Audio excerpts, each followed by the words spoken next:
Bonsoir à tous, c'est l'heure du journal sur TV+ Madagascar. Veuillez rester avec nous jusqu'à la fin. Voici les titres.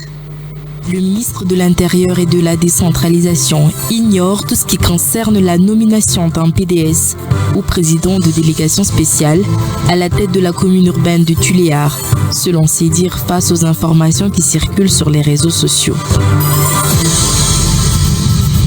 La lutte contre le trafic illicite de ressources minières s'intensifie à l'aéroport international d'Ivat. Ce mardi 20 janvier 2026, un passager en possession de lingots d'or qui s'apprêtait à embarquer à bord d'un vol de la compagnie Emirates à destination de Dubaï a été intercepté par les autorités. Le président de l'Assemblée nationale, Cité Nirandienne Souligneko, a réitéré que l'ancien président André Rajoelina, qui est un citoyen français, ne pourra pas participer à la concertation nationale. Les États-Unis ont annoncé mercredi mener des opérations visant à transférer jusqu'à 7000 prisonniers affiliés au groupe État islamique depuis le nord-est de la Syrie vers l'Irak dans un contexte de fortes tensions sécuritaires dans les zones où ces détenus sont actuellement gardés par les forces démocratiques syriennes. Comme annoncé dans les titres du journal, le ministre de l'Intérieur et de la Décentralisation ignore tout ce qui concerne la nomination d'un PDS au président de délégation spéciale à la tête de la commune urbaine de Tuléar, selon ses dires face aux informations qui circulent sur les réseaux sociaux. Il a expliqué qu'en tant que principal signataire concernant la nomination d'un PDS, il n'a signé aucun document concernant une quelconque nomination de PDS pour la commune urbaine de Tuléar. Le ministre d'ajouter qu'il n'a été notifié d'aucune décision de la part du Conseil d'État ou du tribunal administratif relative à une contestation de vacances de poste pour cette commune. Anne Charles-Larsou, Omega Anderson.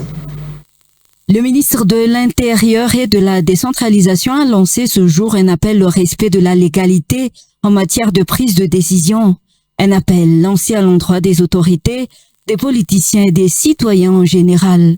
Dans ce contexte, il a tenu à préciser qu'il est crucial de respecter les décisions prises par la Haute Cour constitutionnelle, notamment celles concernant le maintien en place des institutions et le maintien du mandat des personnalités élues telles que les députés, les maires et les conseillers communaux. Les décisions respectées par les dirigeants actuels, dont toujours le ministre. Ce dernier d'ajouter que toute nomination de président de délégation spéciale ou PDS devrait également se faire dans le respect de la loi en vigueur qui stipule qu'elle ne peut être effectuée qu'en cas de vacance de poste annoncée par le tribunal administratif ou toute autre instance compétente. C'est seulement après que le ministère de l'Intérieur et de la Décentralisation peut passer à la nomination d'un PDS. Le ministre a également donné des explications concernant la nomination de PDS pour la commune urbaine de Tuléar. D'après lui, la seule décision du tribunal qui a été exécutée est celle relative à la nomination de l'adjoint au maire de cette circonscription pour assurer le fonctionnement des affaires courantes au sein de cette commune. Ni le tribunal administratif, ni le Conseil d'État n'ont émis d'avis annonçant la constatation de vacances de poste du maire de cette commune. Quand une décision en ce sens sera notifiée au ministère, il procédera à la nomination d'un PDS, d'après toujours les précisions du ministre. Il a également affirmé qu'il n'a signé aucun document concernant la nomination d'un PDS pour la commune urbaine de Tuléar et qu'il ignore celui qui a effectué cette nomination. La lutte contre le trafic illicite de ressources minières s'intensifie à l'aéroport international d'Ivat.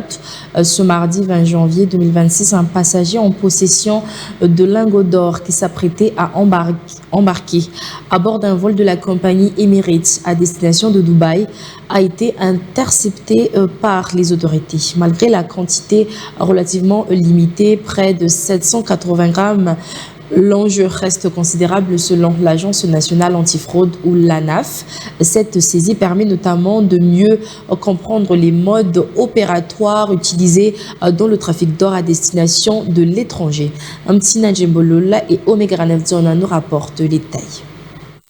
Au cours des contrôles de sécurité, 3 lingots d'or ont été découverts dissimulés dans les effets personnels du voyageur le 20 janvier dernier à l'aéroport international d'Ivat.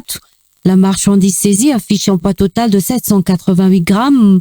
L'interception était rendue possible grâce à l'utilisation d'équipements de détection modernes, notamment le scanner corporel, alors que le passager se trouvait déjà à un stade avancé de l'embarquement. Les autorités soulignent que malgré la quantité relativement limitée, l'enjeu reste considérable.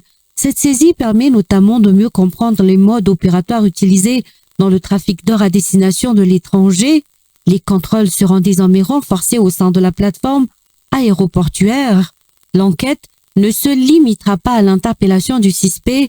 Une enquête financière approfondie est engagée afin d'identifier l'origine de l'or, d'évaluer l'étendue du réseau et de remonter jusqu'aux éventuels complices. Les autorités saluent la collaboration entre les différents services opérant à l'aéroport.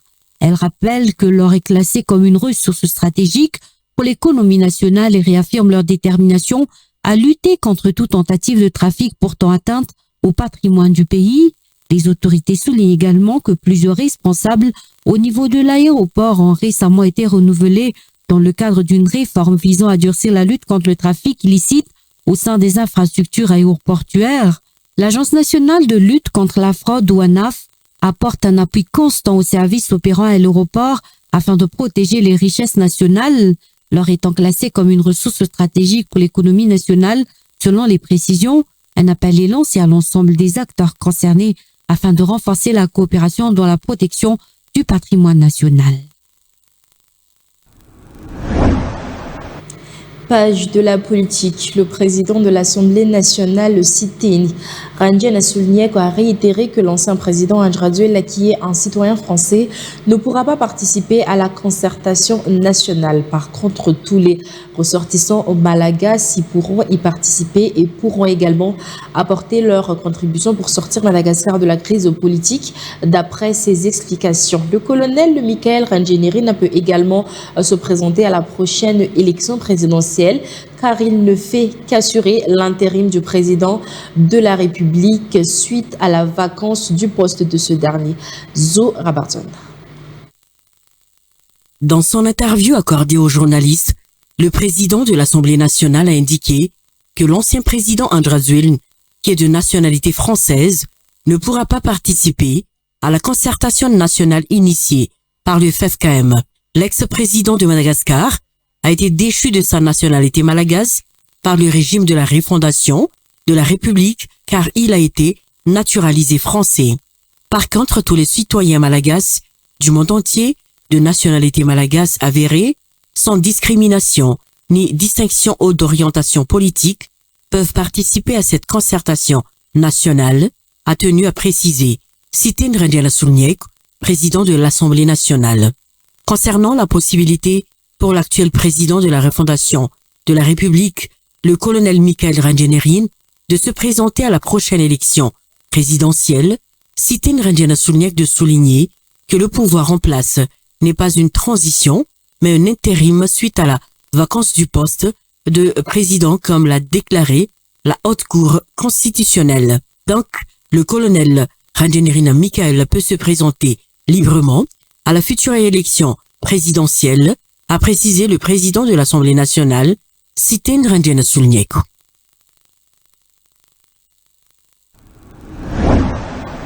Toujours dans les actualités politiques, le nombre de partis politiques qui ont signé l'accord politique s'élève désormais à 113, a annoncé Guy Maxime, membre du CAFIM. Selon ses explications, en signant cet accord, les partis politiques n'ont pas pour objectif la recherche de postes politiques, mais de garantir avant tout la stabilité politique et la prévention de nouvelles crises dans le pays. Les responsables du CAFIM estiment qu'une dissolution des institutions est indispensable pour engager de véritables changements. Dans le cadre de la refondation du pays, le CAFIM se dit également ouvert à tout dialogue afin d'élaborer une feuille de route commune. Sibela Khanjemazav fait Khanjemazav. Le CAFIM insiste sur la nécessité d'éviter toute ségrégation entre les partis politiques, notamment la discrimination basée sur leur envergure, comme celle qui est véhiculée en ce moment. Selon le CAFIM, si on se réfère à l'histoire, ce sont ces partis qui se croient grands et qui ont fait sombrer le pays dans la pauvreté. Pour le CAFIM, ce sont les idées qui doivent primer en matière de développement national et non l'argent utilisé pour influencer les citoyens. À la suite de l'appel lancé par le CAFIM, de nombreux partis ont rejoint l'initiative en signant l'accord politique. Le nombre de partis politiques ayant signé l'accord politique est désormais porté à 113, a annoncé Guy Maxime Ralesséen, membre du CAFIM. L'objectif reste inchangé, rechercher la stabilité et éviter une nouvelle crise. Le débat reste ouvert concernant certains points de l'accord, précise le CAFIM. L'organisation réitère enfin son appel aux autres partis politiques à rejoindre l'initiative et signer l'accord. Nous poursuivons, mesdames et messieurs. Laser Essence est le Clinical Beauty Center référence au niveau de l'océan Indien, spécialisé dans l'épilation laser et dans la recherche de solutions à l'esthétisme de la peau et du visage. Laser Essence met au service de ses clients privilégiés son savoir-faire et ses technologies. Laser Essence, 6 à Kadmaok, dans la zone Philatex, offre un accueil chaleureux, confortable et luxueux à ses clients. Fitia Vanadoni et Yves Rassata. Laser Essence existe depuis 2013.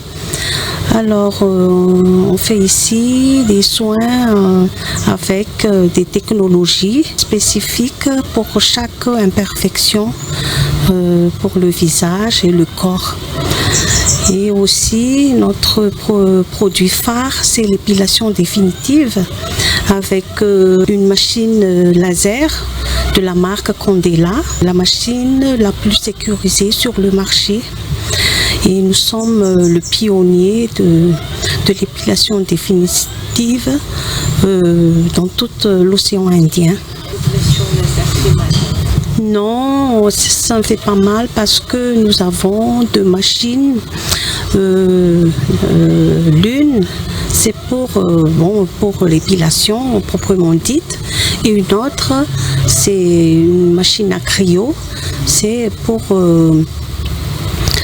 anesthésier la zone à traiter. Alors, c'est vers la 3e séance qu'on voit vraiment la différence, oui, entre les traitements. Et je réitère que le traitement se passe sur plusieurs séances, c'est-à-dire 6 à 8 séances. L'épilation est vraiment définitive?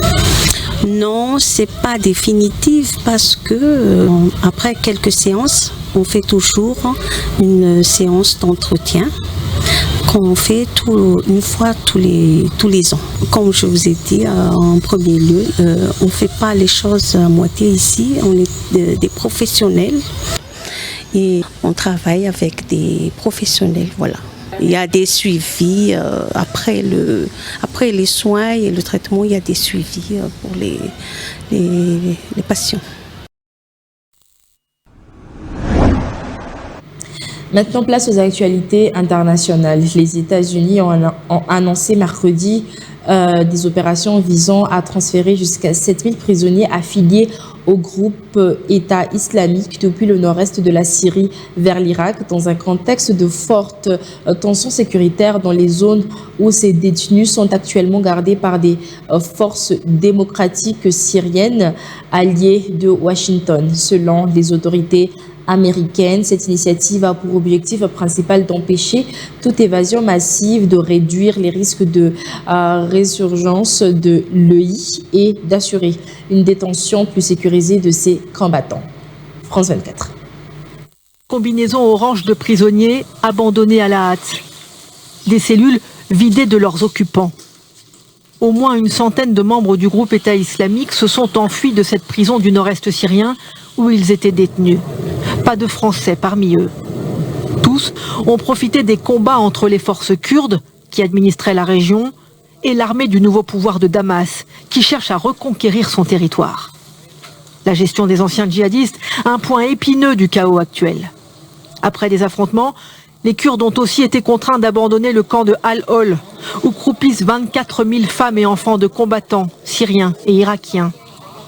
Devant les caméras, l'armée syrienne déployée en force cherche à prouver qu'elle a le contrôle, mais un nombre indéterminé de prisonnières serait parvenu à s'échapper. Celles qui sont restées espèrent une amélioration de leur statut. Le camp nous a détruits. On n'est pas sortis depuis qu'on est arrivé. On n'a reçu aucune éducation. La cinquantaine de Françaises et les 110 enfants encore retenus se trouvent, eux, dans cet autre camp, à Roj. Pour l'heure, toujours sous autorité kurde. Leurs familles sans nouvelles s'inquiètent. La région est à présent de nouveau en proie au chaos et à la guerre. Il est temps de rapatrier toutes les familles détenues dans le camp. Le président Al-Shara, lui-même ancien djihadiste, sera-t-il complaisant avec ses prisonniers, dont il a partagé un temps l'idéologie? Il a rejoint la coalition contre le groupe État islamique pour prouver ses bonnes intentions, rappelle ce spécialiste. Il est dans l'intérêt de Damas de garder les djihadistes sous cloche, qu'ils soient français, irakiens, américains ou peu importe. C'est dans leur intérêt de les garder sous cloche. C'est aussi dans leur intérêt de régler le problème des camps.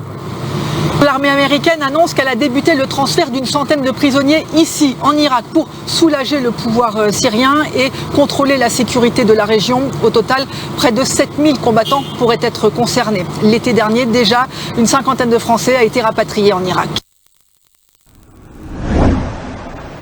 C'est la fin de ce journal. Très bonne suite de programmes sur TV+, Madagascar.